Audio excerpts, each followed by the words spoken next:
Hello students, welcome back to the math classes. Students, आज की इस वीडियो में हम क्या करेंगे, जो आपका डायनामिक्स का न्यूटन्स लॉ ऑफ मोशन का 5.2 एक्सरसाइज है, उसका क्वेश्चन नंबर 11 करेंगे। ठीक है, ये आपका एक्सरसाइज का क्वेश्चन है, क्वेश्चन नंबर 11। देखिए क्या स्टेटमेंट है इसमें।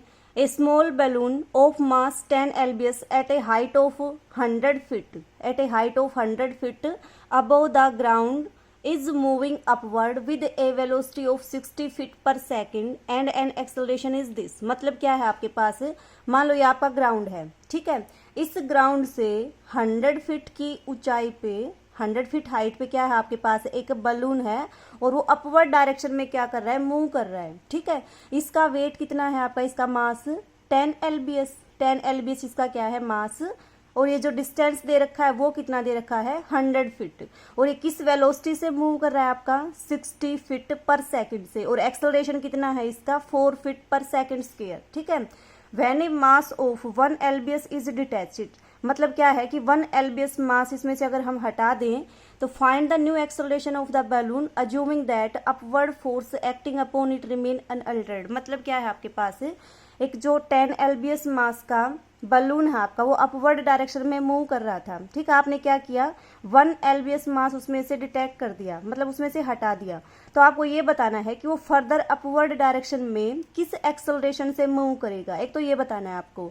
Also find in how many second will 1 lbs mass to reach the ground. और आपको ये बताना है कि जो ये 1 lbs मास इसमें से डिटेक्ट किया है आपने, वो आपका कितने टाइम में ग्राउंड पे पहुंचेगा। ये दो चीजें बतानी है आपको। ठीक है, तो देखो कैसे करोगे।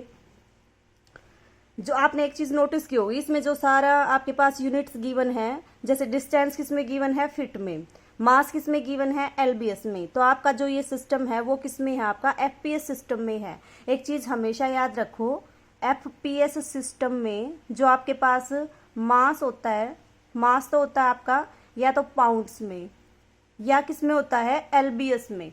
ठीक है, सेकंड आपके पास जो आपका डिस्टेंस होता है वो किस में होता है, फीट में। डिस्टेंस होता है फीट में। और जो आपका मास होता है वो या तो पाउंड में होता है या lbs में होता है। और जो आपका फोर्स होता है, फोर्स किस में होगा, आपका पोंडल्स में होगा। ठीक है, ये आपके पास क्या है, fps सिस्टम्स की यूनिट्स हैं। ठीक है, आप देखो कैसे करोगे इसको।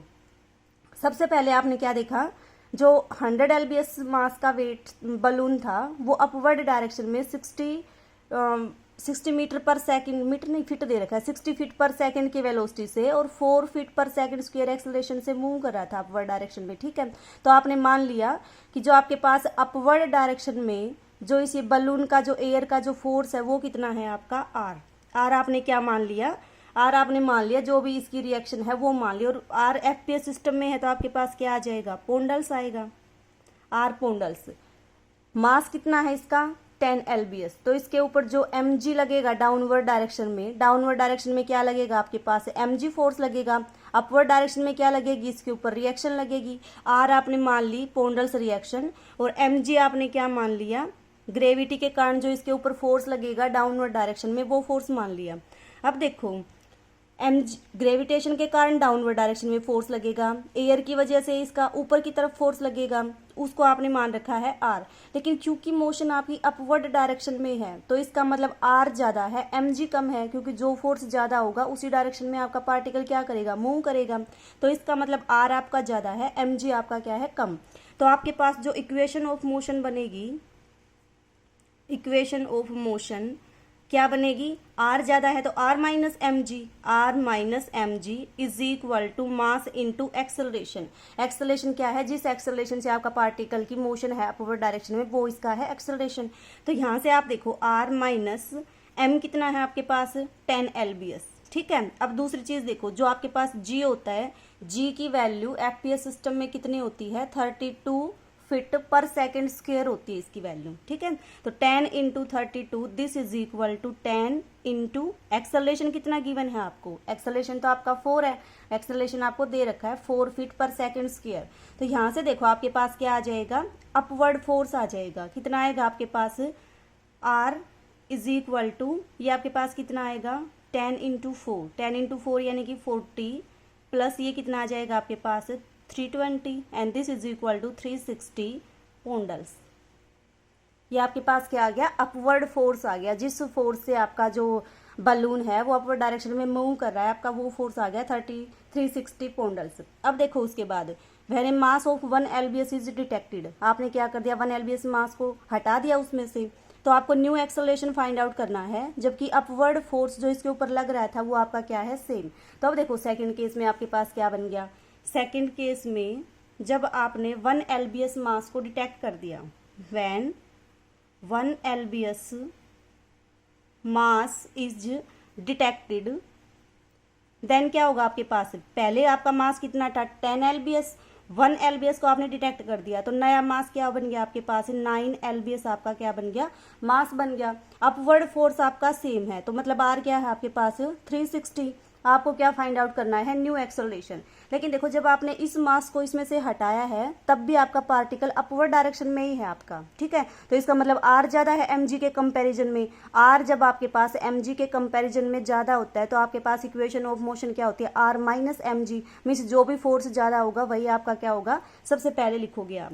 तो आपके पास आ जाएगा R minus mg is equal to m into F, ठीक है। अब देखो आपके पास दिस इम्प्लाइज आर कितना है आपका 360 माइनस मास कितना है अब आपके केस में 9 lbs, 9 इंटू जी की वैल्यू कितनी आएगी 32 and this is equal to mass कितना है आपका 9 और आपके पास एफ आपने मान लिया F1, ठीक है। यहाँ से आपके पास क्या आ जाएगा, वो एक्सेलरेशन आ जाएगा जब आपने 1 lbs मास को हटा दिया और वो बलून आपका अपवर्ड डायरेक्शन में मूव करेगा, जिस एक्सेलरेशन से वो अपवर्ड डायरेक्शन में जाएगा आपका वो एक्सेलरेशन आ जाएगा यहाँ से, ठीक। और यही इसने पूछ रखा है।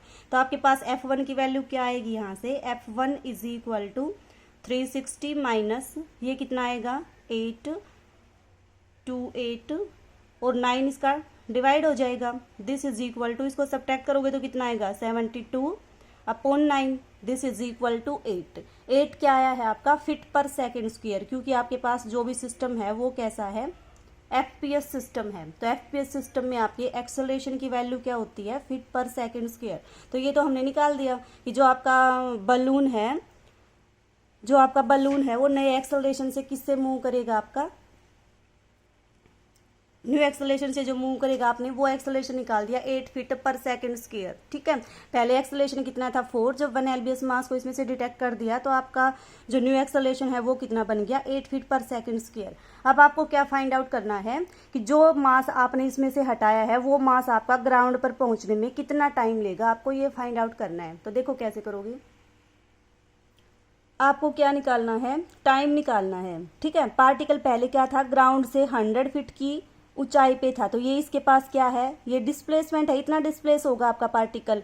अब देखो इस पॉइंट के ऊपर इस बलून की जो वेलोसिटी थी वो कितनी थी 60 फीट पर सेकेंड, ठीक है। तो इसका मतलब आपका जो पार्टिकल है, जो 1 lbs मास का पार्टिकल है जो डिटेक्ट किया है वो इनिशियली किस वेलोसिटी में है 60 फीट पर सेकेंड में, कितना डिस्प्लेस होगा ग्राउंड तक पहुंचने में 100 फीट डिस्प्लेस होगा, और आपको ये टाइम बताना है। तो आपके पास देखो ऐसा कौन सा रिलेशन है जिसमें आपके पास वेलोसिटी दे रखी हो, इनिशियल वेलोसिटी, टाइम दे रखा हो और डिस्प्लेसमेंट दे रखा हो, ठीक है। मैंने 3 इक्वेशन बताई थी आपको, इक्वेशन ऑफ मोशन, जिसमें आपके पास डिफरेंट जो क्वांटिटीज है उनके बीच में रिलेशन था। अब आपको यू टी और एस के बीच में रिलेशन चाहिए, तो कौन सी इक्वेशन का यूज करोगे, S is equal to U T plus half F T square, इसका यूज करोगे, ठीक है। इसमें आपको क्या क्या चाहिए, इनिशियल वेलोसिटी, टाइम, एक्सेलरेशन और डिस्प्लेसमेंट। डिस्प्लेसमेंट आपको गिवन है 100 फीट, इनिशियली आपका जो पार्टिकल है वो किस वेलोसिटी में है, देखो 60 फीट पर सेकंड में, लेकिन ये आपकी अपवर्ड डायरेक्शन की वेलोसिटी है। अब आपका पार्टिकल क्या करेगा, डाउनवर्ड डायरेक्शन में जाएगा,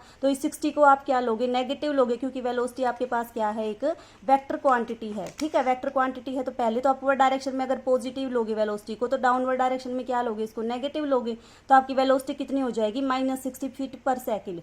अब इसके ऊपर जो पार्टिकल नीचे आएगा ग्राउंड पे, तो कौन सा फोर्स लगेगा, only force of gravitational, means आपके पास जो एक्सेलरेशन लगेगा वो कौन सा लगेगा, आपका जी लगेगा। तो इस इक्वेशन का यूज करके टी की वैल्यू निकालते हैं, ठीक है। देखो कैसे आएगा, क्या दे रखा है, S is equal to U T plus half F T square. Displace कितना हुआ है पार्टिकल 100 फीट, यू कितना है, इनिशियली वेलोसिटी आपकी 60, माइनस क्यों लिया बता दिया, क्योंकि पहले पार्टिकल की वेलोसिटी अपवर्ड डायरेक्शन में थी, फिर डाउनवर्ड डायरेक्शन में अगर आएगा आपके पास तो वेलोसिटी क्या लोगे -60 plus T into T plus half, force कौन सा लगेगा, ओनली ग्रेविटेशनल फोर्स लगेगा। ग्रेविटेशनल फोर्स का मतलब आपके पास g लगेगा इंटू टी स्क्वायर। अब देखो g की वैल्यू आपके एक्वियस सिस्टम में कितनी होती है, 32 होती है, तो वैल्यू पुट कर दो, कितना आएगा आपके पास 100 is equal to -60t plus 1/2 into 32 into T square, ये कितना आ जाएगा आपके पास 16। तो आपके पास ये क्या इक्वेशन बनेगी, 16t स्क्वायर -60t प्लस इसको 100 को इधर लेके आओगे तो क्या बनेगा -100 इज इक्वल टू 0। ठीक है, अब देखो आपके पास ये टी में क्वाड्रेटिक इक्वेशन आ गई।